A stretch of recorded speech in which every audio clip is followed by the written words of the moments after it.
Well, it just sounds like more of the same. Where I'm coming from, Trump is a populist president. I thought he would appoint a Fed chairman who was more in keeping with the Republican Party, who wants to kind of shake up what's going on down in Washington.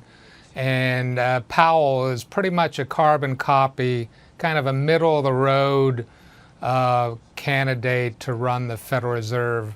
And in fact, he's also the first non-economist to run the Federal Reserve. So it's a little bit disappointing, but yeah, the market seems to like it. Another person who's in the Yellen camp of keeping rates relatively low for longer. Jerome Powell did point to another rate hike in December, which is pretty much what the market had priced in. There's been a lot of questions around the Fed balance sheet and what that will look like.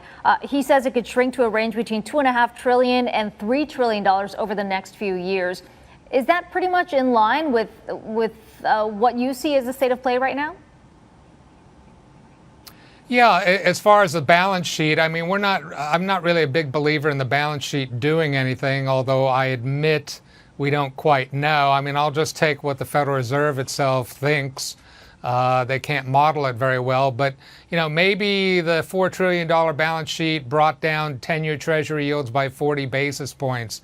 As it works back down the balance sheet, maybe 10-year yields are going to go 40 basis points higher. I don't know. It's such a gradual effect that we won't really know. It's not really about the balance sheet. I'm really more worried in terms of Powell's thinking on inflation.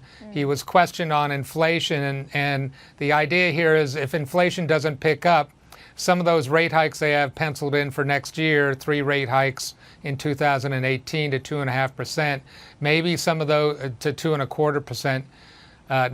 2.25%. Some of those rate hikes might come back. They can go more slowly, he said, if inflation doesn't pick up.